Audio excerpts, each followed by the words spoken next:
Yeah, I sent my Marsh my fire? last piece of I stuff. heard the marsh was on fire. The first crossroad. She's got that 110 23rd.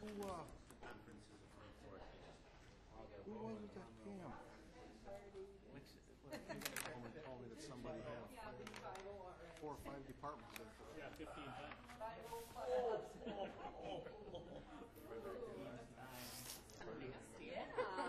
Been there? I don't know how far I got in, but there was brush piles, wood, hardwood, hard burning airport. I'm sure. But they changed. That's in the courthouse, huh? Active roof leak over there. Active carpets. Same thing. I'll be home. Sent one out and they went out.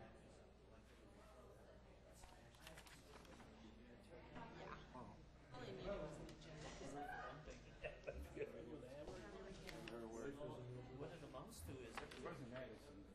I don't know. 6 pictures instead of 1. And then the last picture that I took, I couldn't get it off the screen. I pushed every button I could. I'm not going to go on the tour because I'm not going to be here Thursday. So. Told Joey to share that. Yeah, my stuff is way up to the top. I'm just, Good place to start. because look at the rookie we got in the White House. Starts beating it on the table. The rookie gets in the White House. Uh-oh, I stirred some. So there's a lot of moisture up in the eastern end of the county. Barack Obama and I don't know where. one's a low like scum sucking bottom feeder, We didn't get the any other's a Coloma. fish. Nothing. Came through here pretty. I take it you're not a Obama fan. Not at all. Not at all. Enough fertilizer and seed. We got 2 acres, 2.5 acres. Inches and yeah. I tell you what, there's going to be a lot of farmers hurting this winter. A lot of options. A lot of cattle going, a lot of machinery. Guys just, we got 2 Amish in Richard. They're going to put in a well. Squeaky, I heard, was there, Joe Borntrager. He's about as tight as tree bark. I didn't think he'd ever spring for that. And then, well, I guess they in Richard were down on Yoder's down there on the old Wenzel farm. Yeah. They're going to put in a well. How's the Schmudlock Creek? Is it still running? They're running. Sure you didn't shut it because That wasn't him. He wasn't here yet.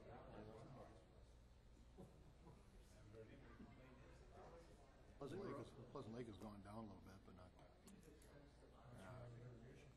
Yep. Wells in and.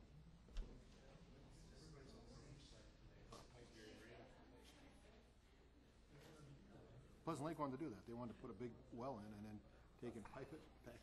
I mean, how stupid. This is That's kind of like, Tom usually sits over there, but Is it because they're working on the roofs? We finally get rain. we're going to talking about it. Thank you. I would appreciate you being conservative. They're milking 1,200. He said he might have to sell some. Jerry had heard that 2 brothers down there, I can't think of their name. The chickens stay there. Well, and Chemnitz Cruder. So Did you go to the thing out at the fairgrounds last night? The what? Uh, Farm Bureau thing? the ones that want to build the building. The Farm Bureau? Did you? Okay. they got a lot of How'd that go? Yes, I Yeah, did. I'm not going to give It was excellent. Oh, Bob was there too. I saw him. I didn't see you. Pork chops Oh, were good. you could volunteer to work in that booth anyway. Can I? I will. I'll work in it. Well, Eight. There's a gardener There? Here? I don't think I have anything. Okay, thank you. I'll give you a special invite. Huh? At 6:30? You guys are gonna have me gone all the time. flooded, Missy? My office is dry, but all of our files that were stored across the hall, we had to empty out some of those because the boxes were so big. Rained in? Really? Got rained in? Yeah, through the gutters. Oh. Flaunting the rain we got, that we did. Roof is being replaced and the roof isn't.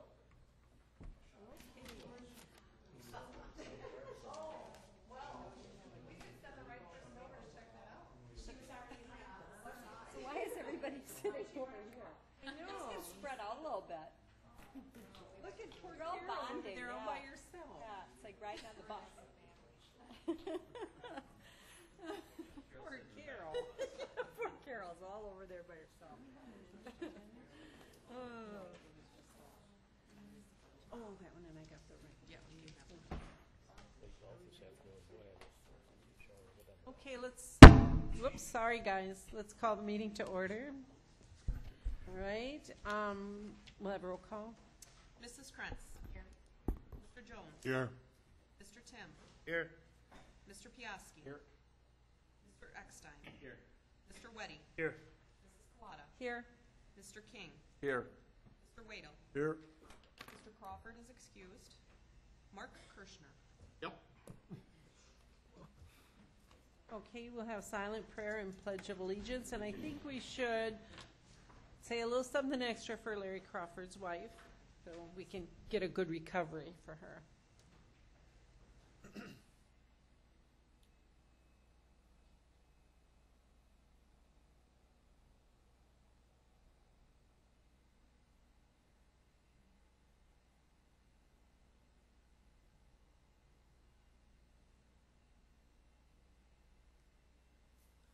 I pledge allegiance to the flag of the United States of America and to the republic for which it stands, one nation, under God, indivisible, with liberty and justice for all. All right, we'll move on to public comments, and we have Ruth Zelski making a public comment.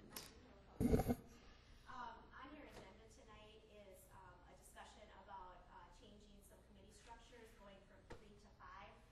And I just wanted to state that I don't think that that's a good idea for a couple of reasons. One reason is that you are only 11 people, and if you have a committee of 5, if you have something that needs a 2/3 vote, that 5-person committee can effectively block it. Another reason is that if you have 3 people on a different committee that make up a whole committee, and they're part of that 5, and you're talking about something that might cross committees where it's something that has to be talked about by more than one committee, you could risk violating the open meetings law if you're talking about that and the entire other whole committee is there and you haven't done an agenda. So it might be very tricky to try to remember to agenda everything properly and make sure that you have all the appropriate people there, because then you're talking about different department heads, different staff people that have to make sure that they attend both meetings so that you're not violating the laws. And I just think that it would be very difficult for us to keep track of. I think that you run the risk of having open meetings violations, which of course you should all know that you are personally liable for. That is your fine, your deal with the district attorney, not the county's. But I think that it would be a bad idea. If there's something that a 3-person committee cannot handle, my suggestion is that you bring it to the full county board and discuss it here. I don't think that you should be increasing the size of your members, basically because you're such a small board at this point in time. If the county board of supervisors ever becomes larger, then certainly that's something to discuss. But I don't think it would be a good idea in this situation. Thank you. All right, we need a motion to approve the agenda. I'll make that motion. Second it. Okay, we have a motion by Dennis, second by Bob Wado. Any discussion? All in favor? Aye. Opposed? All right, now we will move on to the approval of minutes of the June 19th, 2012 meeting. So move. Motion by Jones, second by Krenz. We have a motion, a second. Do we have any discussion? All in favor? Aye. Aye. Opposed? Okay. We have no old business. We'll go right to new business, and we're going to start with a report on the bonding projects update. Well, I probably have a new update tomorrow after we assess the water damage, although that's not really part of the bond project, that's part of the roof project for the storm damage last fall. But the work release remodel is continuing on progress. The ceiling grid has been installed downstairs where the lights are being worked on. Hopefully all the painting will be done downstairs. They were supposedly starting the painting upstairs here at 4:30, but there was no one in the office just now, so I don't know how that went. The cubicle furniture has been ordered and the lighting panel has been installed in the Buildings and Grounds office for everything. The elevator work is a little bit up in the air, but we will be making a decision exactly when that's going to start. It looks like it is now going to be starting the end of August and will go into September. When we talk to the contractor, the materials are supposed to be delivered the week of the 20th of August, and so it would start after that. That being said, we had talked about moving the August county board to the town of Dakota, and I think that that's still fine. But we should anticipate looking for a spot for the September board meeting as well, because I think that the elevator will probably be down during that time. The tower project continues. Motorola at Northway, I saw both of them this morning. They are at all of the tower sites, aligning all of the dishes, so there's someone at all of the sites doing that right now. They are going to be pulling some additional wires in the basement of the sheriff's department, and that will all continue. It looks like that might be up and running. We're still hoping for August 25th, but it's looking like that may actually go into September as well. Spillman, we continue to work on the mobile units with the county and the villages. We currently have 3 units that are having difficulties. It's the village of Red Granite and 2 of the county units. Otherwise, all of the other mobiles are up and going.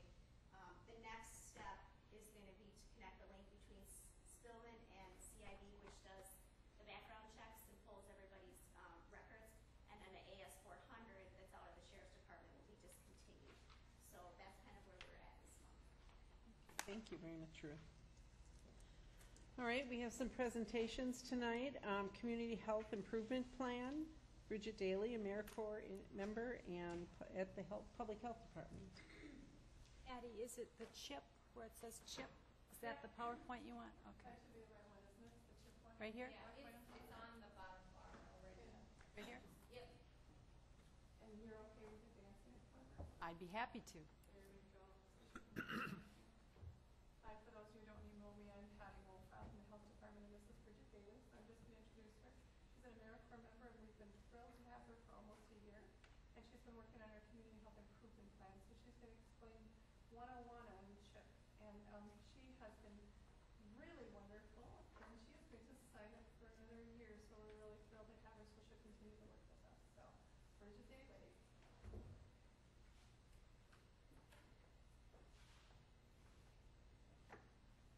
All right, so I guess this might be a little tricky because I'm going to be clicking, but that's fine.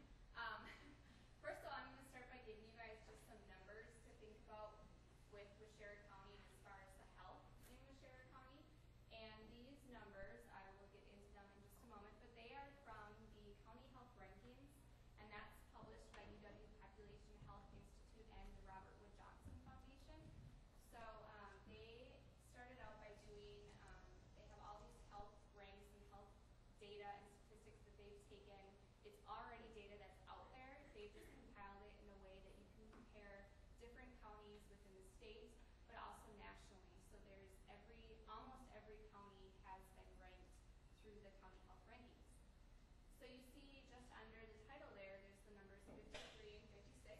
So 53 represents the our health factor ranks for Waushara County. And this is out of 72 because there are 72 counties in Waushara, or in Wisconsin, I apologize. And then 56 is the health outcomes rank. So the health factors essentially are the things that you do every day and the things that affect your health. So it could be anything from the air quality to the foods that you eat to your activity level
number of births per 1,000 females aged 15 to 19.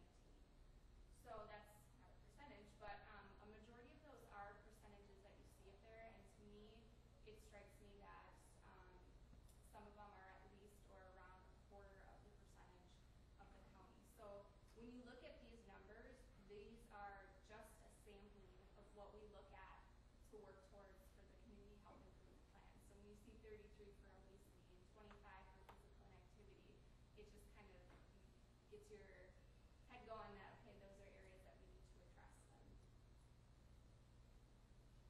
So what is a CHIP? Well, it stands for Community Health Improvement Plan, and that is essentially what my work is focused on. So the first step with the CHIP is laying the groundwork. So you need that data. So that's again where those county health rankings come in. So you need to compile data from a bunch of different sources. Assessments, that's huge because you're able to talk to the community and find out what do you feel are the health concerns, what are the health priorities, and then also the businesses and individuals that have a stake in the health of the community, so the hospitals and the clinics and EMS and the police officers, and then also focus groups, so that's another way to just kind of get some feedback from people on how they view the health of the county. So then once you have that information, you can set what your priorities are, what areas you want to focus on, the objectives you want, and the strategies that you can utilize to implement for the CHIP. And I will get into specifically what Waushara County has, but we currently have 3 goals that we're addressing with our CHIP. And then implementation. So once you have those strategies, that leads to implementing what you have said that you will in fact do. And then evaluation. So evaluation is a key piece because you can look at the whole picture, the entire process for a CHIP, which that can range between 3 to 5 years for the whole process. So you evaluate the whole thing. You can evaluate a data piece, the assessment process. You can evaluate the strategies and the implementation. So not just the whole picture, but each piece as its own. And then you go back to number 1 and you start all over again. So it's really a continuous cycle. And now I will talk about the current CHIP for Waushara County. So this is more specific to what's going on in the area, and some of you may have heard part of this presentation, so I hope you bear with me. So currently, when we look at the Community Health Improvement Plan of Waushara County, in the past, we have a health and wellness coalition, and they have kind of been the backbone. So we meet every other month, and we discuss what's going on, what's happening, what can we do, and that's been a great resource to get some feedback for some of the stuff that we have been working on. And there was an assessment that was done back in 2009. We got a great deal of data from that. And again, as you saw from that previous slide, that's really how you started out. You get that information and you move on from there.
UW Extension received a grant, and we're gonna be, currently it's at the printer, and we're getting another 1,000, so we'll have plenty for the Washera County Fair and just to distribute until they're all gone. We also have an online version of the Get Active Guide, which was up and running, I think as of yesterday, so that was really exciting to see that, and that's something that can be ever-changing, so anytime something changes, we can make those updates and keep it as up-to-date as possible.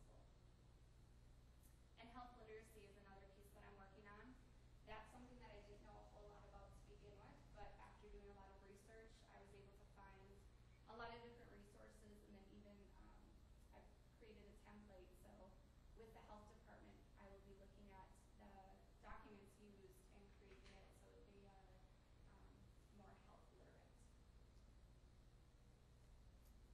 So for the future, since we're kind of at the tail end of this current CHIP process, I will be working on evaluation. A little bit of that has been started, but because I'm still finishing up some of the implementation strategies where I'm not quite doing all of the evaluation piece. So that's coming up in the future, as well as we received a mini grant. So we are, as the health department, a pilot site for CHIP, and we will be receiving technical assistance as well as resources and tools to kind of pave the way for us and what a CHIP process should be for the state of Wisconsin. And my biggest hope is that we have more community involvement, more people involved to create a bigger and better coalition so that it's can be long lasting, and that's really what will sustain it, is just the involvement from the community. Thank you. I do have copies of the Get Active Guide here with me, and I do know that some of you have them, but feel free to take it again or pass it on to someone who feel that maybe doesn't have one. Thank you, Bridget. Does anyone have any questions for Bridget? I do. To go to the Get Active Guide online, do you go through Washera County, the Washera County website? It's on the health department website, and the link for it is actually, I believe, on the first page, just inside the front cover of the guide. Either that page or the very last page, there's the link for it, or it's just go to health department. Thank you. Thank you.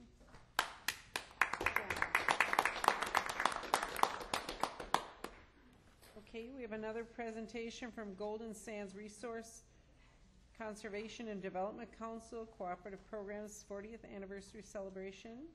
And Amy Thorstenstein? Okay. Okay, thank you. Thanks for giving us a couple minutes tonight. Now is it on? Okay. Thanks for giving me a couple minutes tonight on behalf of the council. I had 3 different things to update you with, and the first thing was a short 4-minute video that we had put together that does a really good job of explaining. It gives an overview of what we do at Golden Sands RC&D. Could you hit the maximize full screen button? Yeah, up here, this one? Will that do it? Oh, I can't tell where you are. It's on the black bar on the bottom. It's the farthest right. It's like a broken square. Oh, sorry, under where the play button is, all the way on the opposite end. Next one, there you go. And now we'll see it bigger. And then the play button's on the bottom left there. All right, thank you. Oh, are there speakers set up? Oh.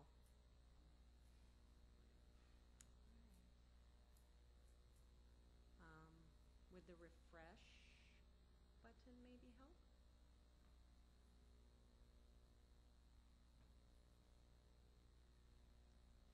Come right over here if you would like to play with this. You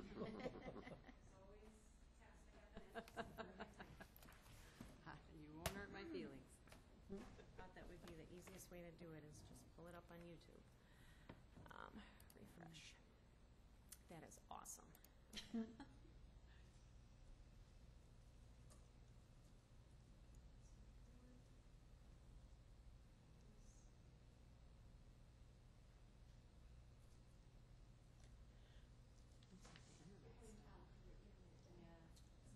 My computer.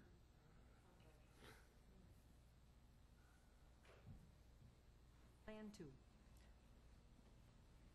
Probably during the flood, you shorted out your wireless thing. Yeah, really. My feet are all wet. I think so. Let's go to a trustee DVD. First CD or whatever it is. It's the only thing on there, I believe.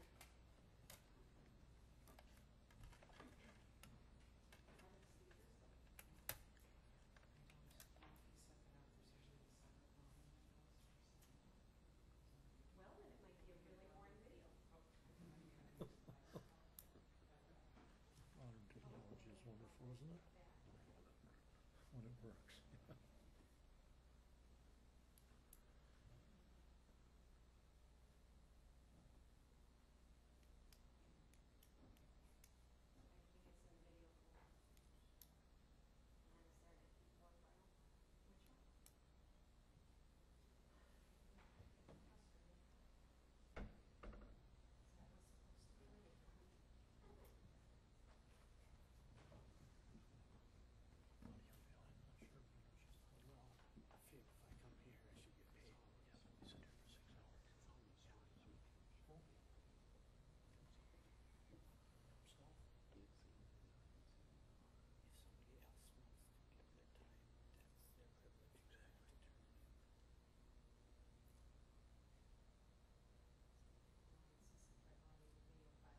We're gonna skip that.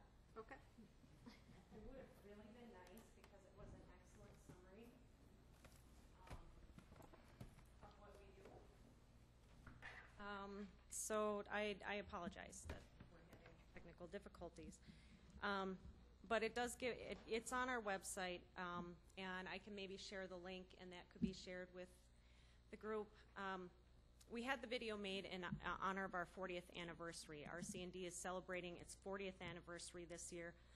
We were created in 1972, and what the video kind of goes over briefly is the fact that we were created by leaders in conservation of that time, and who the video was talking about was what they used to call the Soil and Water Conservation Districts, which was the land conservation committees of yesteryear for the county board.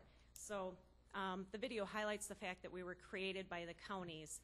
It was the counties that created resolutions to create us, to create the organization, and it's your delegates on our council who serve on the board and make sure that RC&D stays true to what the county's conservation needs are. So we really are an entity of the counties and steered by the counties. So the projects that we take on, wildlife, forestry, waters, those kinds of things, reflect the needs that we have in our membership counties, including Waushara County. So that was kind of the gist of the video. But anyway, so our 40th anniversary that we're celebrating is it's kind of an all-year-long event that we're promoting ourselves a little better than normal. We're a bunch of science geeks, so we aren't very good at, tooting our own horn and getting ourselves out in the newspaper and that kind of thing. But our main event is the banquet on the 18th. And so we're having a big celebration banquet in Amherst at the Jensen Center, the Jensen Community Center. If you're familiar, it's a very nice community building. And we will have Central Waters Brewery there to have local microbrews there. We'll also have a local winery present and a little bit of entertainment. And so our tickets are on sale now, either by phone or you can go to our website to order tickets. But you'll all be getting an invitation, a personal invitation in the mail. So I look forward to having some of you join us and celebrate and have a night of fellowship in honor of conservation with us. And then the last little item that I had for you was an update on the Prairie Chicken Festival, which is one of our cornerstone events. It's a huge outreach event, and so I brought with you the newsletter on behalf of Sharon Schwab, who runs the festival. Her newsletter always highlights what's happening, and this one has the wrap-up of the Prairie Chicken Festival. So I'll just pass those along.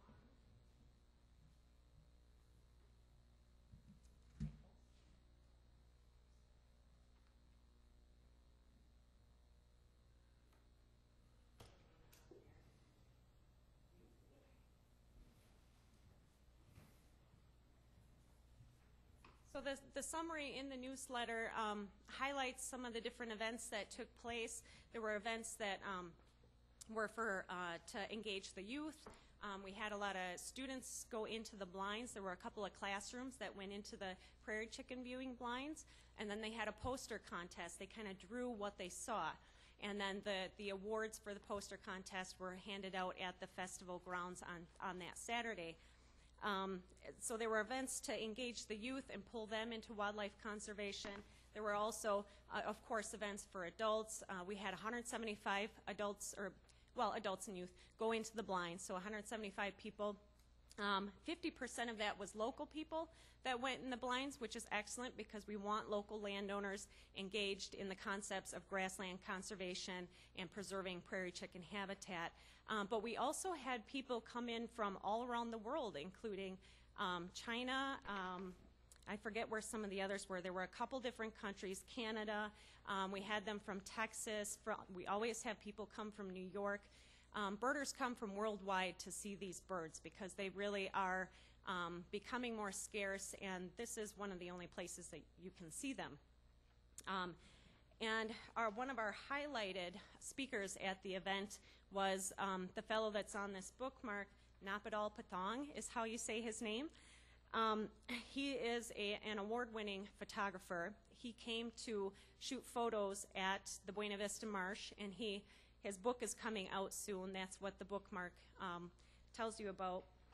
And in this book are photos that he took at our local, the Buena Vista Marsh and Paul J. Olson wildlife areas, including an albino prairie chicken, which I don't know that it's ever been documented, but there was one this year sighted at the Buena Vista Marsh. And so he got photos, and that's included in his book, and his book is coming out soon. So that was kind of exciting to have such a big name photographer in the photographer circles at our event.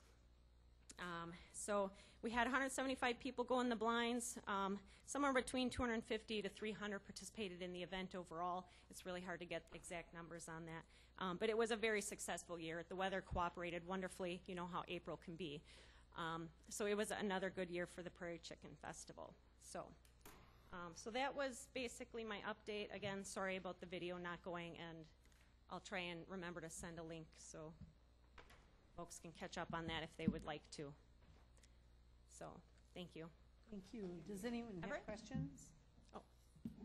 Carol and I were two of the 175 that got a chance to view the prairie chickens this spring.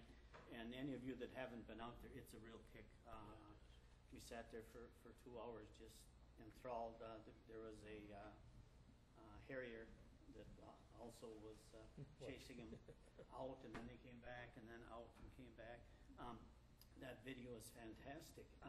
Ed Hernandez is on there for a while, and it's kind of cool. Mm-hmm. Yeah. And so we will make it a point to have it at one of our meetings because it is well worth it. It describes so well what Golden Sands does as far as helping with going to lakes to show the different invasive species and things like that. All kinds of good stuff. Yeah, it's amazing what really well worth it. Yeah, he packed a lot into 4 minutes for us. It was really well done. Thank you for mentioning it. Any other questions? Thank you, Amy. Thanks again for your time.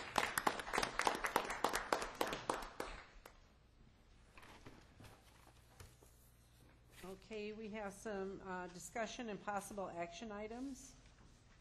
And I think you got information in your packets concerning the executive committee minutes and some background on these things. Now, we'll take the 2013 budget directives.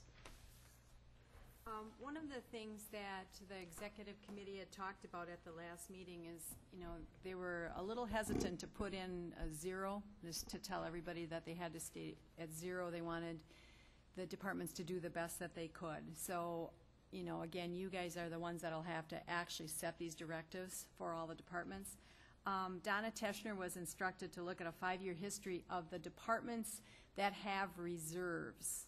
All right, so Donna is here tonight, and did everybody get a copy of this? Okay, so if Donna, Ms. Teschner, if you would please explain your Excel spreadsheet. Okay. Starting with Commission on Aging, it shows your budgets for 2007 through 2011, and the year-to-date revenues and expenses, and then how much was returned to her fund balance per year. And then that darkened line there, 1,731,000, that's the total to the 5. And then in yellow, that'll show you your 5-year average. So looking at this, she wouldn't be hurt by reducing her budget by 10,305, or that's her leeway. That's the average she returned, 5-year average that she returned each year. So you could possibly have her go from 355 to 345. And underneath that is Human Services. There again, I forgot to mention under that 12/31/2011 column, year-to-date fund, that 76,384 is what Deb has in her reserve. Human Services, their reserve is 1,927,091.87. Something else you can think about if you want to leave that all in there under that department or put back into surplus or whatever. And their return to fund balance average for 5 years is 263,214. So they could go from 2,509,000 to 2,246,000. And the only difference with EMS is they first started in 2009, allowing them, they had 115,000 that they could have put back into surplus, and executive allowed them to keep 31,997. So those 3, after approved with the asterisk and under 2, that's that total that comes up to their 323,306 that they have in their undesignated fund. And we added, instead of just taking the 115 from the 916, we added the 231,424 on there because that's what you guys approved last year, that EMS would be paying for half of dispatch. So instead of 916 minus the 115, we added that 231 in there so that it doesn't get messed up. And he can go from 1,147,000 down to 1,032,000. If you make all 3 of them do the totals there that could be reduced, the total of savings would be 388,863. But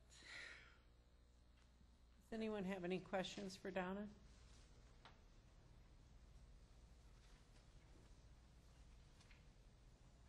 Donna, where's the 388,816? Where's that on this spreadsheet? what? That total savings that you said was 388,816? Oh, it's not on there. I thought of that after we had them printed. I'm sorry. It's if you add up the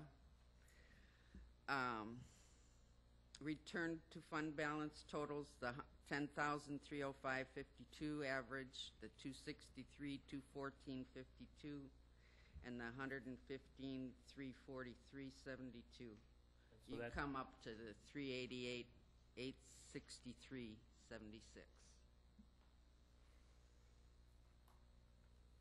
Now that's just an average. That's not a guarantee that that's what they've been putting back every year, but That's a 5-year average. Yeah. So we were trying not to hurt them. We're trying to show that they have a little extra levy that they probably don't need. So that's what this was about. and you can have them start using up their fund balances to offset their budget. If they say, I need this 916,000 that I had last year, and you say, well, you still gotta reduce it by 10, they can use part of their fund balance to reduce that. Now, was that 231, 424 actually used for EMS dispatch? It's supposed to be half the 911 dispatch. Was that used or not? Yes, it's being applied to It that will- yeah. expense, yes. Doesn't have anything to do with emergency medical dispatch? No, It gets, Don't have yet. correct. no, It's purely paying for the expense of dispatch, Okay. the staff, just the regular expenses. it helped with the budget last year, Yeah. giving us a little extra cushion. Does that mean that, that EMS, it will put the same amount into the dispatch center this year, or was that a one-time thing? You know, where No, we have that set up now. Well, if you discontinue that, basically, the sheriff's department, their budget would have to go up that just to stay flush. And so the way the state has their rules set up is that you have flexibility in what you do with an EMS levy, an ambulance levy. You don't have that same flexibility with the sheriff's department. So we were able to justify, we took how many calls dispatch had and how many of them were directly related to the ambulance, and we used that ratio, and that's how we came up with this number. So we could justify it to the auditor. So that would, it's always your decision, but that could stay the same amount of funding. You wouldn't have to adjust that particular number. You would just adjust the total. We don't have emergency medical dispatch at this point. That's correct. Now, how will that affect this budget when we get that? And I'm hoping we get that soon. I know it's kind of Well, the sluggish issue. It's gonna be charged every month. 1/12 of this 231 is being charged EMS right now. That, if you're talking about that EMDC or, I think they're talking about emergency medical dispatch. So it's a software program that the sheriff talked about last month, that he had some concerns that he didn't have sufficient staffing and that he was working on lots of different projects, and that's why it hasn't been implemented yet. So that's what you're talking about, correct? That's not additional staff cost then, so that's additional, there's a software, which we already paid for, with the bond, and then there would be upgrades to the software, which would have to be fit into the budget, but it doesn't increase how much the staff is getting paid No. or No. that. So what you're telling me is in order to have EMD, we have to have more staff. No, we're not saying that. I'm saying that it doesn't, that EMT's costs are not directly related to what your staff costs are. It's a technology, you pay for the software, you pay for the upgrades of the software We have the software and can't use it then. Correct. at this moment.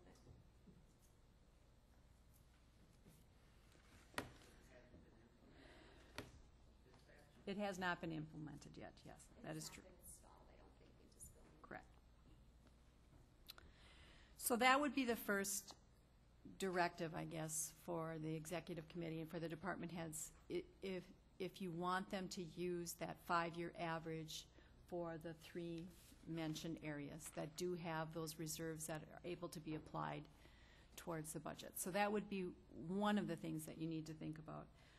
Some of the other things that were talked about is that all the departments need to maximize their revenues. They need to look at their revenue sources and adjust their fees and look to make sure that they're current on those type of things. The Employee Trust Fund, generally by June, they give us the number for the percentage for the retirement for next year. They have not done that yet. They are giving us a range. Currently, it's 5.9%. They're saying it's going to be anywhere from 6.4% to 6.85%. And so the committee talked about it, how should we start budgeting for that, because we really don't know when they're going to give us that number. And so being the conservative group we are, it was indicated that we should budget for the 6.85% and just to be on the safe side. A previous month, we had talked a little bit about do we try to work in increases for our employees, and that was the prior month, and they talked about we should try to work in some increases, and the number that they suggested was 1.5%. So I guess we need to know what your wishes are. What sort of directives do you want us to give the department heads as they prepare these budgets for 2013? So we're all ears now. Have the department heads been given this option yet, these figures? No, you are seeing this first.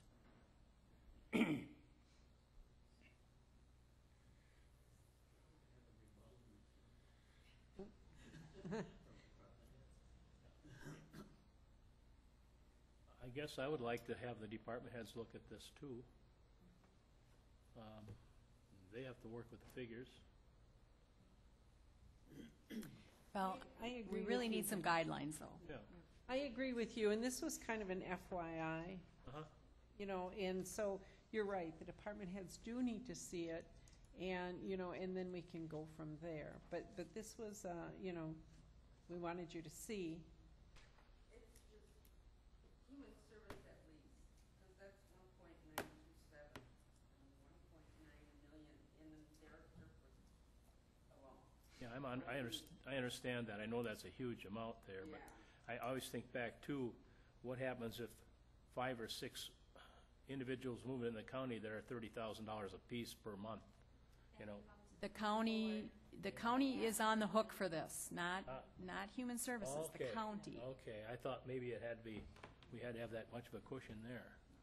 No, because we can, if we wanted to, I verified it with Mike Konechny as well, is if we wanted to, we could take all surplus dollars from each of these funds that they have left over and put it right back into the general fund, so they wouldn't have anything. But we haven't been doing that. You're being kind. That's correct.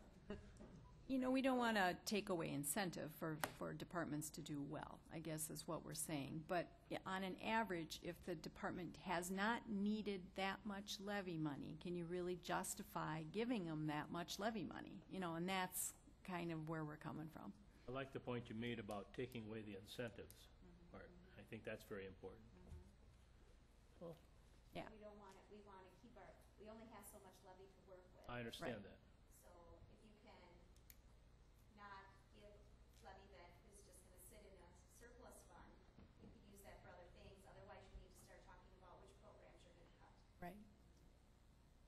And maybe that's the conversation you want. I'm not sure. I'm just asking for budget directives. So, but we really, it is July. We need to know what kind of your, at least rough expectations are. I think this whole thing is a good idea, and I really think, you know, we need to let the department heads look at it too, you know, but they don't have the final say anyway. Correct. But they might have some input here or there that needs to be considered. And they will always have that chance to bring it back to you. Yep. That's gonna be my question. If they run short, they could come back to the county board if they're levy, right? Or they can tap more into their surplus.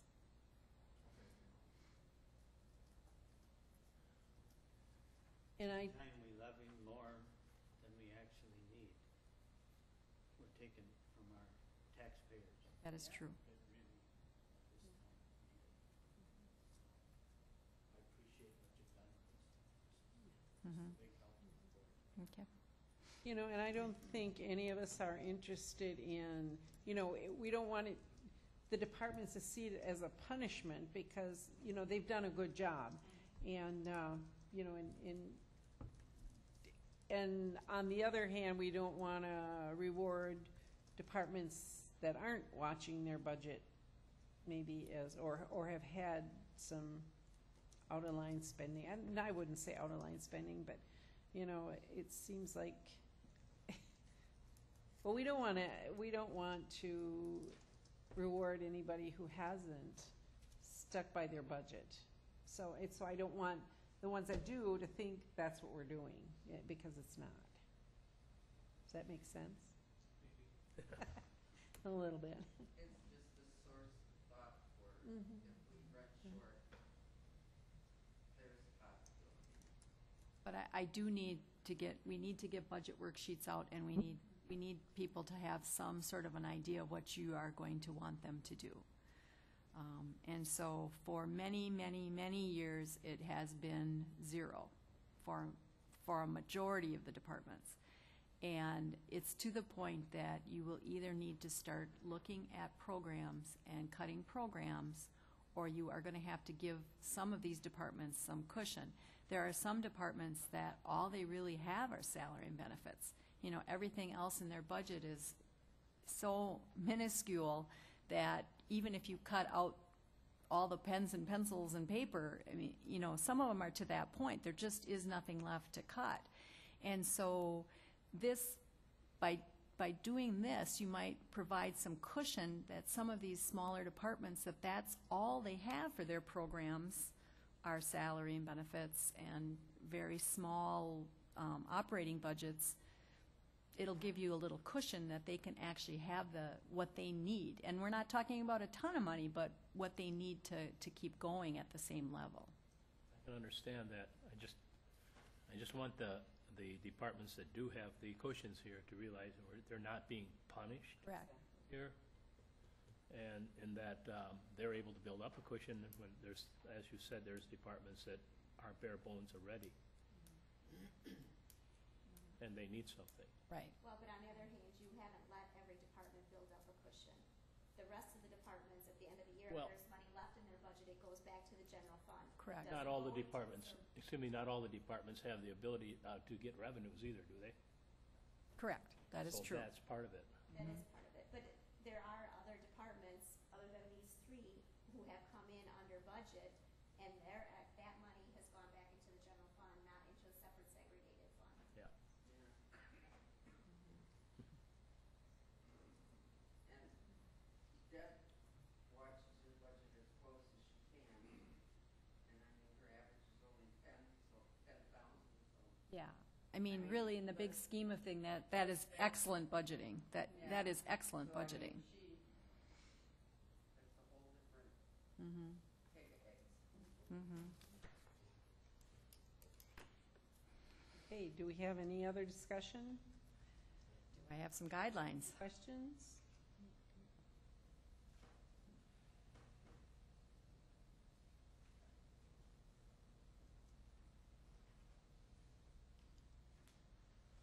Got something for us, Joe? I think we talked about it before, trying every department to get to the 0 budgeting. And I think working with this sheet, I think we need to try to do that, do the best they can, and apply this. If there's questions or issues, I think they need to come back to county board and discuss it. And if they're short, tell us why. And we always have that opportunity. I think that, my thoughts today in the meeting was, all departments should bring all their excess money back to general fund. And if you need something, you ask. Instead of doing this, I think this is probably a better way. They can keep their cushions in there, they can keep their extra money in there. They all do good budgeting, but I think that's what we should try to do, is go with 0 the best we can. And if you have to go up, you have to go up. You have to justify why, though. So all the departments, so I'm hearing 2 different things here. You're saying stay at 0, but you're not really holding them to 0, because if they, Well, we had the issues last year with Scott and his dumping fees. What do you do when you get a $100,000 increase? You have to do it. okay. So I guess that's the point, that if they have to justify why they're raising. So they don't, so if they have a line item that has to go up, they just have to be able to justify why. I would think that would work. I Okay. guess that's my opinion. So that includes salary and benefit changes? We never discussed that, really. How do we do that with salary and benefits? I don't know if there's enough cushion for salary and benefits this year or not. Well, this would help. I mean, this would help if you make those departments stay at those levels of levy. That will help, because they can apply some of their reserves to keep it static.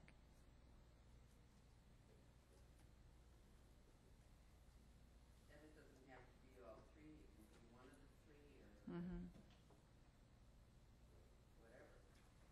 Well, I think your 6-year, 5-year average here shows the average of what they put in. I think you did a good job on it. I think that's the number we should try to stay with, if we can do that.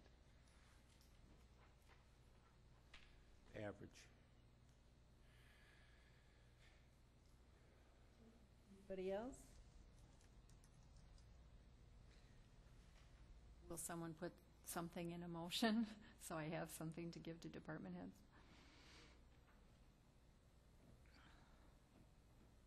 Yes, I'll make that motion that we go with this here and try to stay as close as we can to zero. And if we have any issues, come back to county board and we'll have to discuss it. We have to keep this process moving with the budget. We can't wait till October, November to do it. So I make the motion. So is it fair then to say that salary and benefits can somehow be looked at separately? I don't know. Okay. Okay. Well, when I do it for the home committees, I can show, I always show salary and benefits Okay. separate and everything else over and above, so if that's all they're going up and it ain't that big of an amount, then they can, Okay. decide from there. Okay. So if a department has an extenuating circumstance, you mentioned the dumping fees or tipping fees, somebody loses some major revenue source, they just have to bring that to the home committee's attention, at least start there, and it'll eventually go to executive.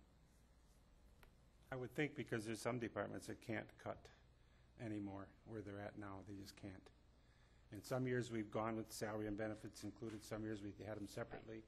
I don't know what the right way to do it is. Okay. Would that just go to, from there to executive or to the entire county board? Well, generally what happens is executive puts like a product together, and then that comes to the full county board. So, right. So, right.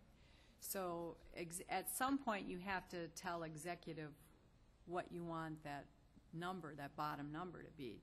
Do you want them to be able to go to the allowable max? You know, at some point, we need to know that.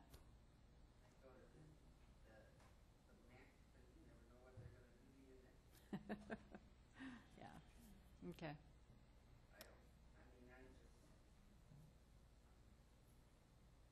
So your motion, was that to, keep each one of these at the average, at the 5-year average? But I thought, yes. Does that affect all budgets or just these three? These three are the ones that I know, but make you're, everybody else come in at a zero, as close as you can to a zero. I don't know. yeah, but I'm not sure I The understand. reserves that we can tap. You're saying that they would all come in at zero, but only these three would be affected by the 5-year average. Because they're the only ones that have surplus. The other ones are all zero. The other ones are all zero with Oh, I know that. no surplus funds out there. They all turned it back to county revenues, county general fund. They'll be able to keep their reserves? Is that That's what what you're the saying? thought is now, that they would keep their reserves, but try to go to that average. And then they can apply from their reserves. More. If they They can need to use more. apply some, they can. You have to come to the county board to apply for the reserves. what Actually, you're it's a line item in the budget that where they apply. Mhm. First revenue number on the top of the revenues. And then that whole thing, that whole document comes to the county board for approval. So the scenario is if they're $5,000 short, they can apply more from their own surplus. I understand that. So you're saying then, in your motion, and there's no second, I don't know why we're discussing yet, but anyway, you're saying that each department then should stay right at what they were budgeted last year. Is that what you're saying in your motion, Joe? No, what they were budgeted last, I'm asking Joe. I'd like to see that happen.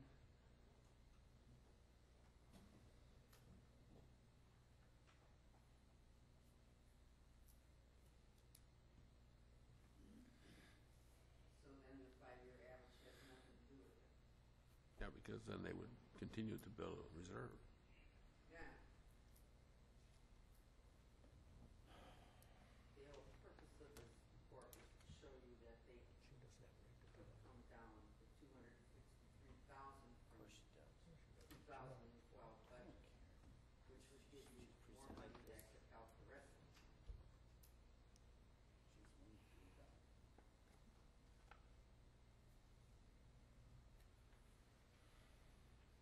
I guess from our discussion, the only other thing I think we could do is all reserves revert to general fund, and if they need some more money, they come to the county board to ask for it, like they used to do. If you were short, you come to county board and say, I need this much more money, and county board would approve it or not approve it. I think it's easier to do it this way, the way the sheet is laid out to us. To keep the reserves and utilize them. This isn't taking it away from them. No. This is just trying to keep them. But then it's not helping out the other departments that may need it, the surplus. It would help the other departments if you take this, return to fund balance, average 5-year amount. Commission on Aging is 10,305.52. The 2012 budget is 355,420. If you have her use of what she has in her fund balance, it will bring her levy line item down to 345. So that's what we're saying. That's the whole purpose of this. And then if each one of them that says return to fund balance on those 3 departments add up to 388,863, which would help with the salary and benefits and health insurance and whatnot for the other departments that do not have a reserve fund. So Donna, basically, it was about 380,000, that's about, so you would have that $388,000 that you would be able to distribute in other areas and still stay at the same funding level as 2012, if that makes sense. Because you would have that much of a cushion. You would have that cushion that you could, help cover the costs of increased salaries, increased benefit costs, loss of some program revenue, things of those nature, and then you would still stay at the 2012 levy limit, or levy, But you'd if have that to makes take that sense. away from those committees, right, in order to have that?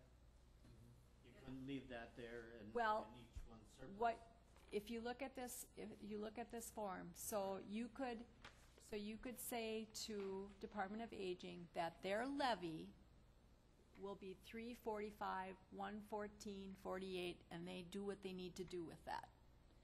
If they're all there, when they get done at adding and subtracting and coming up with their total, if they say, okay, I can't quite make it, then they can go to the 76,000 and apply some of that to their budget to balance it. And it would be the same all the way down the line. So same with human services. So they would get 2,246,494. They do all their budget. If they have to apply some money, they can apply from the 1.9 million that they have in reserves. That's basically what Joe's. Yes, I think that's what he's saying. Okay, Larry. Is my understanding this would be just a one-year fix? Are they gonna do it again? We don't know. Make that decision Yes. every year depending upon what happens with levy limits, what happens with growth, what happens with maybe some programs no longer need to be used. I mean, every year you have to make that decision as to how you're gonna spend the amount of money that you have. Well, we would find out after a year whether this worked or not, whether we have to go back to the drawing board, or if it's something that, hey, this is gonna work for us for, I cannot tell you that at some point in time, you might have to make some program decisions. I mean, we've been putting that off for a long time. But I cannot guarantee you that at some point in time, we're gonna have to make those really tough decisions, so. Okay, I think we need to, can you read Joe's motion, because we do need a second, or, so, you can go on. Stay as close to 0 as you can, or justify why, justify the extenuating circumstances why. And the 3 departments in the worksheet, obviously this would be phrased better, but the 3 departments in the worksheet come in at the 5-year average budget for their request. And they're allowed to keep the reserves. Joe, is that your motion? Pretty much. We need a second, though, yet, really, before we get too much. Okay, Mark is going to second. I guess my only concerns from the meeting was, I remember when everybody turned their excess money back to the general fund and asked for it. And if this doesn't work, then that's the thing we're probably gonna have to look at, is everybody returns their surpluses to the surplus fund, and if you need 10,000 or 40,000, you ask the county board to take it out of reserves and give it back to you. And they used to do that all the time. All the money excess was always returned back to general fund. I'm sorry, I don't mean to be interrupting or I'm doing this stuff, but they have to do that anyway. If they want to use these surplus funds, they have to come to county board. Right. They can't touch it, they can't just say, oh, well, I'm gonna buy a new car and let so-and-so drive it around and you not know about it. It still has to have your approval. But like I said, I remember, and I don't remember when it changed, that if you had a surplus in your year's budget, it all went back to general fund. I've been on this thing for about 28 years. Well, then you remember more than I do, and you would, but that's, I remember our department saying, if we had $8,000 left, we have to give it back. Yes, everybody does. The majority of us do. Well, not all, though. See, There's that's- just the few. Yeah. But And that's then the other there are, I mean, we have, what, 30 or 40 reserve funds, but some of them are really specific to a program, or these are the ones that are more general in nature. These are undesignated, but they still have to have county board approval before they can spend it. I think Okay. we have to try something. Now, they're going to be saving $388,000, or we will be if we hold them to this 5-year average. I guess I would like to be able to tell these departments that this $388,000 won't go to other departments that don't budget as well. Well, if you're applying it to salary and benefits and you're trying to hold them somewhat harmless in salary and benefit increases, you will use every penny plus some of that money. And so it would be distributed everywhere. Everywhere, meaning even back to the departments where this is coming out of? Yeah, it does, because, yeah, it would. Because you don't really, it's like a puzzle. You don't really know the bottom line impact until you get all the revenues in and all the expenses in. So you really don't know how far off the mark you are until you put all of that together. So do they need to apply money from their reserves? We're not going to know until they actually put it together.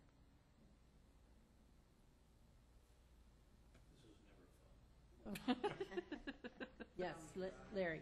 Do we have budget limits set by the state for the county? What are they? We haven't received anything yet. It was, wasn't it, 0 except for, because we're on the second year of the budget cycle. So wasn't it 0 except for, Population change. yeah, or equalized value change? Yeah. It was something less than equalized value. Yeah, so this would give you that cushion. 'Cause I'm almost guessing that the equalized valuation for the county will decrease this year. You don't, Maybe not a lot, but it will decrease. Okay, we have a motion and a second. Do we have any more discussion? Did anybody from the department heads want to weigh in? We got some department heads out there, don't we? Here's your chance. Go for it.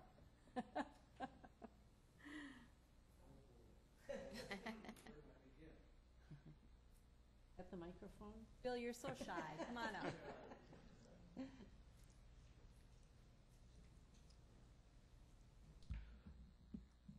This actually kind of took me flat-footed. I was really surprised to see this report, and Mr. Whitey, I'm really glad you brought that up, because I do think it's important that department heads get a chance to weigh in with their committees to discuss why those surpluses are there, and potential future uses for those cushions.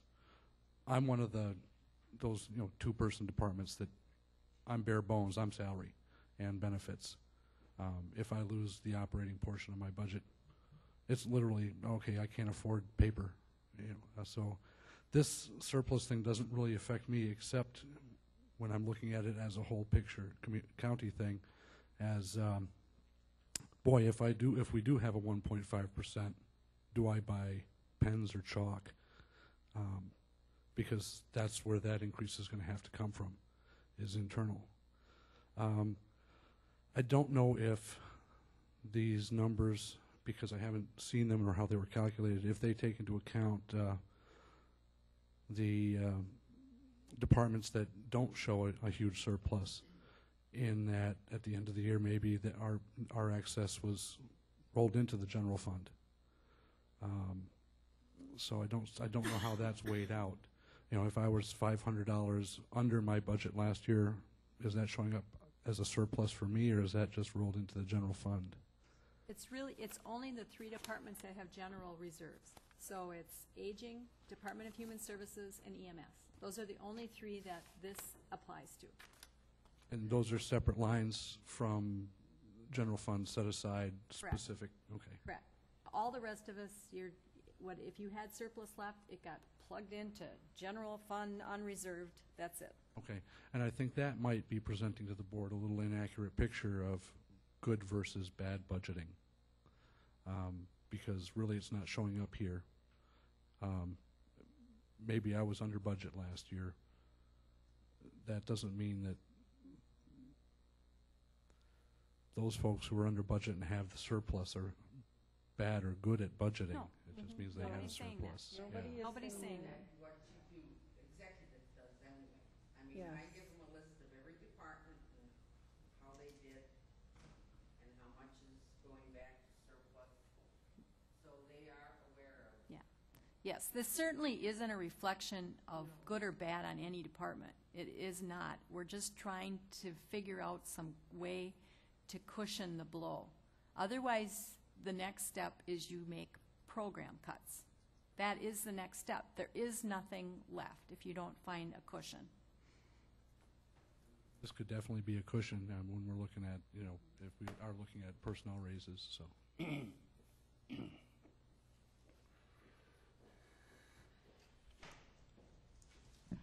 All right. So, first of all, I have a lot of respect for, this conversation and the decisions that you have to make. And anyone who knows me knows that I try very hard with the budget. Just this term cushion being used is a little bit, maybe not the right term to use, because it makes it sound as though we have purposely cushioned the budget. To me, when I look at this scenario of what you're talking about, there's no difference to me as to if our department came in under budget versus if somebody else's came in under budget, but their money went into the general fund and ours went into the special fund. Quite frankly, I don't even know why our money goes into a special fund versus the general fund. I only learned about it a couple years ago myself, and so I didn't even know it was being separated that way. But any department that comes in under budget, they're in the same situation that we're in that they, had more county levy than what they needed to request for that year. But there are oftentimes reasons, really good reasons why that happens, and most of it, at least in my case, is because of staff shortages. When you have a staff shortage, anyone knows that you're at least 3 months without that person or that position being filled. And that can save a lot of money in 1 year. Or somebody adds on to health insurance or somebody drops off of health insurance, and just that alone can be $12,000 to $15,000 right there. Just that fast of a savings if somebody goes off of health insurance. So to just look at this as like a trend that Debbie is budgeting $10,000 more than she needs every year, I don't think that we do that. We try to be very tight. And I don't really see the difference between the other budgets that don't have this special fund coming in under budget and those of us that have this special fund. So that would be all that I would say, other than I'm doing my best and I plan on coming in at 0, hopefully again, and we'll go from there. Oh, and one other thing would be that what happens after 5 to 7 years when this fund money is used up? Now we're in a deficit. For me, maybe I can absorb 10,000 and stick with that, but a 380,000 or whatever that number was, that's a huge deficit for a department to have to absorb. So I would look at that as well.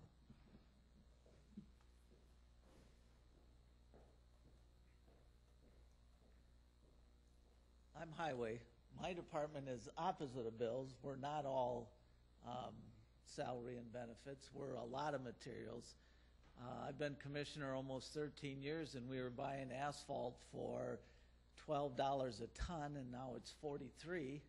I paid less than $1 for fuel since I've been commissioner. We all know what that looks like now.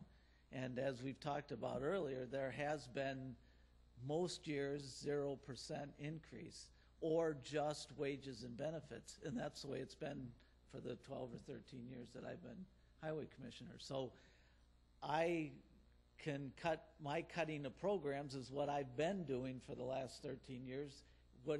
My buying power keeps going down, my money stays the same, but we can't get as much for it. So we're paving less roads.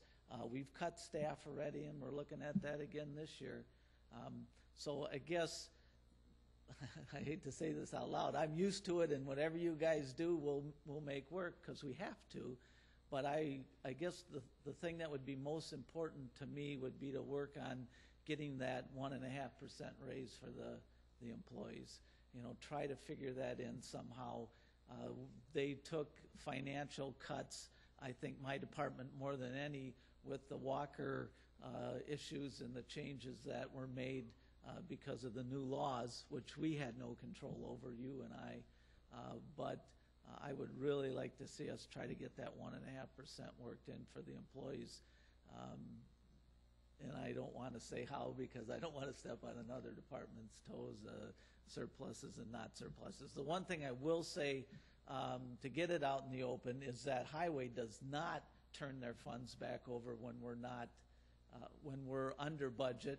By statute, highway keeps their funds. But when we're over budget, which we have been because of winter, which is something we can't control, we've been $250,000 over budget in 1 year. We don't come back to the county board and ask for that money. That comes out of our own money. So we're a different animal than what you're hearing from these other departments, but we're all one big happy family. So you guys have got a tough job to figure out how to make this work. Thank you.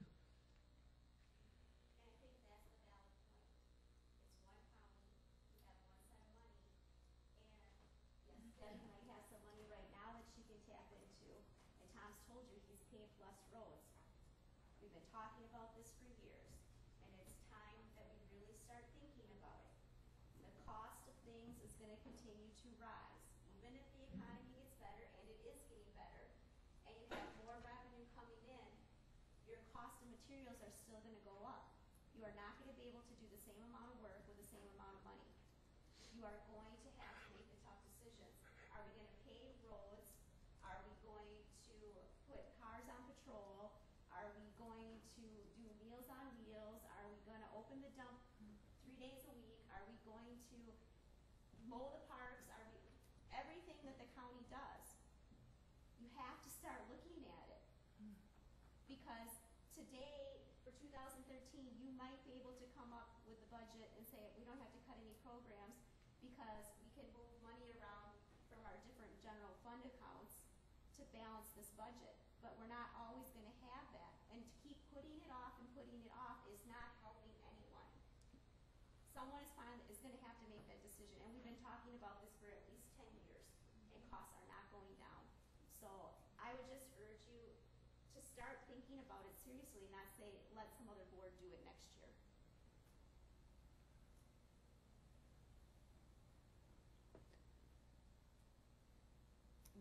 Any questions or comments? Yes, Everett. I think what Debbie said is valid as far as it's nobody's fault because that they might have more in what are terming surplus than what they had other times as far as she entirely right about the insurances and things like that, and she has no control over that. But I'm going to vote for this just because of what Ruth said. This is something that we have to do. And I'm hoping it doesn't hurt anybody, but there's people out there that are hurting, and we're taking their money. And we just have to be as close as we can. We just have to bite the bullet. Okay, we have a motion and a second, and it's time for a vote. All in favor? Do you want roll call for this? Okay, we'll do roll call. Mr. Jones, it's your turn tonight. Mr. Jones. No. Mr. Tim. Aye. Mr. Piaski. Aye. Mr. Eckstein. Aye. Mr. Weddy. Aye. Mrs. Plata. Aye. Mr. King. Aye. Mr. Wadel. Aye. Mark Kirschner. Aye. Mrs. Krentz. Aye. 9 ayes, 1 nay, 1 absent. All right, we'll move along to the capital improvements line item transfer policy.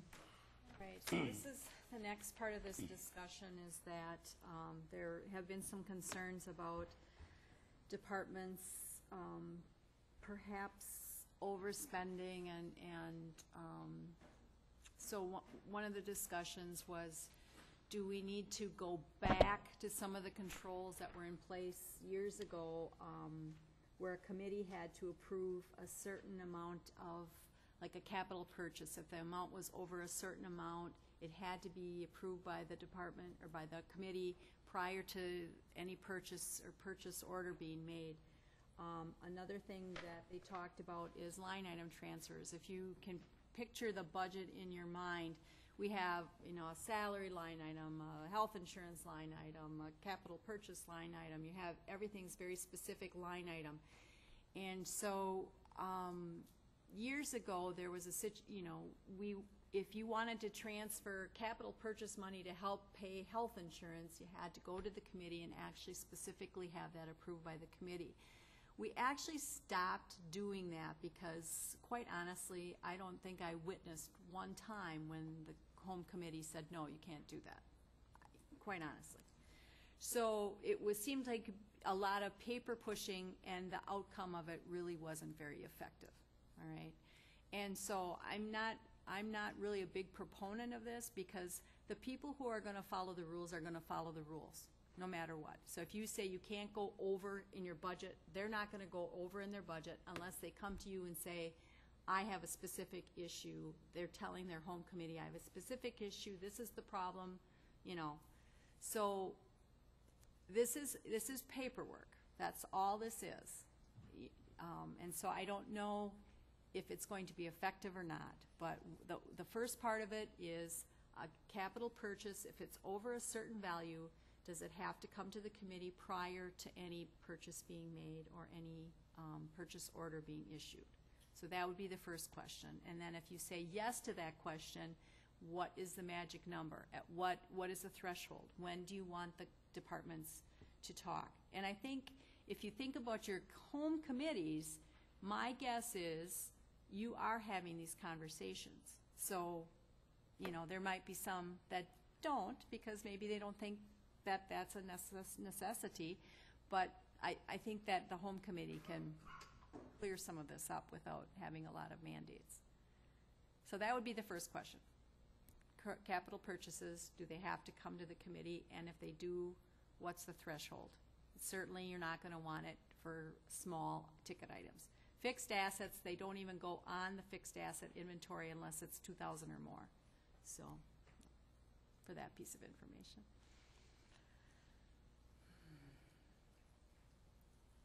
Do you have any questions?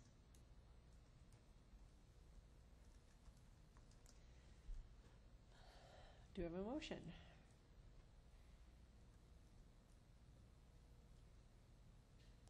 Okay. I'll make a motion to approve the byline revision. To approve what? The line item transfer The line policy? item transfer worm. The line item transfer Yeah, I'm policy. sorry. That's the one I'm looking at. So the capital improvements? capital improvements line item transfer Okay, policy, yeah. so that you want them to go to, so before a purchase is made, it has to go to the home committee, is what you're approving? That's not what I thought. Oh, okay. Okay, all right. I thought you want to get rid of the paperwork. We don't have it right now, but there was some discussion at the executive committee that they want to go back to that they feel that they've lost some control. That's home committees have lost some control. Oh, okay. So, do you want to go back to that? Do you want to return to that? Yes, I'll make the motion then. Okay. Okay, we have a motion by Weddy, second by, that was you, Everett, Eckstein. Any questions? To go back to To what? approve, yep, to go back. Mhm. To go Capital, back to the. capital purchases have to go to the home committee for approval. Do we want a Limit? number on that? That would be the next part of it, yes. Yeah, first we will vote on this and then we'll discuss the number. Larry? Don't the home committee already have to approve the budget when the money's put in the budget? So I don't know why they'd have to approve it again. What they're talking about, Tim, is when they've got $5,000 down here to purchase a car, and they want to purchase two instead, because they got health insurance money up here that they're not going to use, because somebody went from family to no insurance. So they use leftover money up here that should be returned to surplus to cover the purchase of the second car. Oh, I thought they would have to follow the budget closer than that. They don't, Well, there are some. Yeah, so let's separate, because it's two separate issues here. So capital purchases, so yes, Mr. Tim, in your budget, you have a line item for capital equipment or whatever, and so, you know, it's $3,000. During the budget process, you talk to your committee, you say, I need to do this. Okay. All right. So we have a motion and a second that this has to go to the home committee at the time, before they make the purchase. Does everyone understand? what we're voting? We're just talking about what is in the line item. We haven't gotten to the line Yeah, item transfer. two separate things, okay? Okay, all in favor? Aye. Opposed? So now I need to know what's the magic number. At what point do you need to know? At what point do you need to know this? Yes. $5,000. $5,000? Then a motion? Throwing that out, but I think that's. You want to make that a motion? Okay, do we have a second? Second. Okay, we have a motion by Eckstein, second by Bob Jones. Is there any discussion on that? So if they have a ticket item that's gonna be over $5,000, or over $5,000, they're gonna come to the home committee before they order it. before they buy it or whatever. Whether it be a car, Jaws of Life, or whatever. Okay, we have a motion and a second. All in favor? Aye. Opposed? Okay, so now the second part of this is the line item. So you have these line items that in salary you have, you know, $30,000, and I'm just gonna throw this out for an example because it's a very easy one. So jury's expenses. So is Missy out there? So we just talked about this today. So you could have one jury trial that could blow that number right out of the water. So in the past, she's been able to just look at the bottom line. As long as she didn't overspend that bottom line, everything was kosher. Okay, everything was cool. So do you want to change that? So if she has an expense in one line item, does she have to come to the committee and say, I'm going to be over here, can I draw from this? From a different area. So, I mean, it is a change. That's what we did years and years and years ago. Donna Teschner would spend a lot of time making all those adjustments, and is it just busy work, or is it really doing what you want it to do? So do they need to come to you if they're going to be over in one area and want to draw from a different area, or is the bottom line all that you really are worried about? Does that them to spend it, say, okay, I don't think I want to spend it here, I'd rather spend it there. Can they do that then without even That's what we're asking you. If, asking the committee? that's what we're asking you. So all of a sudden, Mm-hmm. I know we have no loose cannons here, but still, as far as somebody deciding that they know better than the committee. Right now, that's how it is. That's what we're asking If I you. have, Mhm. if I have $1,000 in training and I decide I'm not gonna go to any trainings, I'm gonna use that $1,000 to buy new office furniture, I can do that right now without, Mhm. as long as I don't spend more than what's in my budget. Then, in essence, the committee loses a certain amount of, Well, the committee set my budget. They said I have X number of dollars to spend this year. but if they wanted you to go to training instead of buying office furniture, they Right. wouldn't have any. But I can give you a reverse of But this. the different example is that we know we're in the middle of a lawsuit right now. Mhm. I get a bill for $6,000. My litigation budget is $6,000 for the whole year. I've spent some of that on other cases. Where do I get that $6,000? I'm gonna take it out of my office equipment Mhm. budget because I have $500 in my office equipment budget that I could pillage some from there. I could pillage some from the phone expense because we didn't make as many calls. I could pillage some from office supplies to pay that bill that we're gonna have to pay anyways. Mhm. But do I have to come back to you to say, I wanna take 200 out of this line item, 200 out of this line item, 200 out of this line item, and add it to this line item to pay Mhm. this bill? I guess so part of the question would be then, does the committee want to be bothered with all this municipal Correct. stuff? Correct. And, So I'm not saying that, you know, as a home committee, that department head isn't gonna come to you and say, I have this issue. Okay, I know I'm gonna be over in this area. I'm not, that's not what we're talking about here. We're talking about, do you really need to know every place that we're drawing this money from? Or, we don't get to draw it from this, and Ruth's gonna say, you need to take 6,000 out of surplus now, because I have this expense. We don't have a choice, we gotta pay it. So, I mean, which way do you wanna go with this stuff? So, thank you, I'm just yeah, trying to yeah. play devil's advocate. Good, good, that's good. You did that very well, Ever. I can't foresee the department heads doing this unless it's necessary. Well, I think they're you've gonna be- taken care of some of it in that you've said, okay, you can't have this capital purchase without clearing. So you've taken care of some of this issue, you know, But in you can't those just spend it. special circumstances, like you would have with a jury trial and stuff like that, you know, I can't see where that would be abused. Donna, you deal with it every day. With regular budgets, and I know how they budget, there is nothing I can do about a small budget like court counsel. If she goes over, she's gonna go over and it's gonna be legal. Jury for Missy. Bill has come, he was worried about transferring $100 down here from up there because he wanted, you know, he had to spend it there, where he was gonna be a little bit short and he wanted to make sure that it looked right. That kind of penny ante stuff, no. But when people use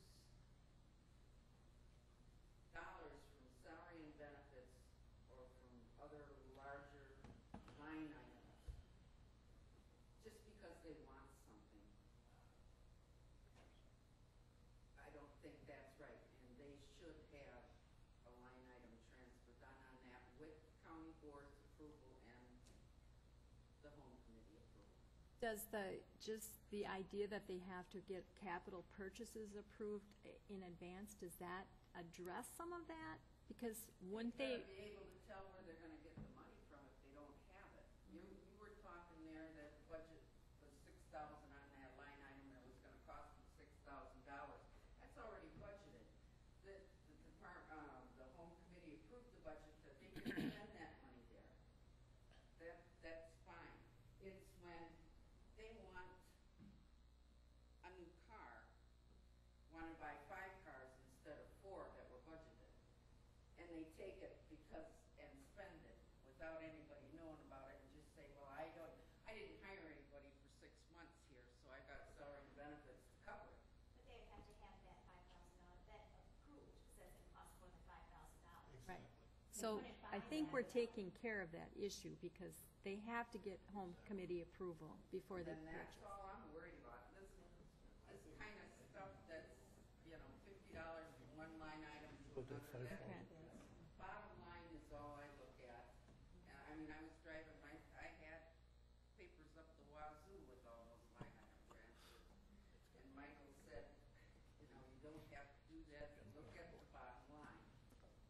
When she refers to Michael, she's talking about Michael Konechny, who's the auditor. Joe? I guess just in a case scenario of what Ruth said, if you're overspent that 6,000, all of a sudden you got another one that's gonna cost you 10,000, all you'd have to do is ask the county board, tell them, I spent my money, I need this money, your budget's not gonna handle it. All you do is come back to county board and ask for more money because you had to spend it on that trial. Right, and at some point, under those circumstances, I would come back, because I wouldn't even have enough places to Right. go and to get it out of. But I guess the other point is if I can squeeze my budget to pay that bill, I Mhm. don't We- want to we take that do. money out of surplus. I would rather take it out of my current Right. budget. Right, I mean, if the case was your budget wasn't gonna make the bottom line and you know it's not gonna happen. Right. You can come and ask us. They waited for it till the end of the year. Right. But they were always, department heads were always told to let their home committee and the executive know about. When there's, Right. But I would rather see it known before December than, if you can know it's gonna be in October or September, let us know about it before the end of the year if your budget's not,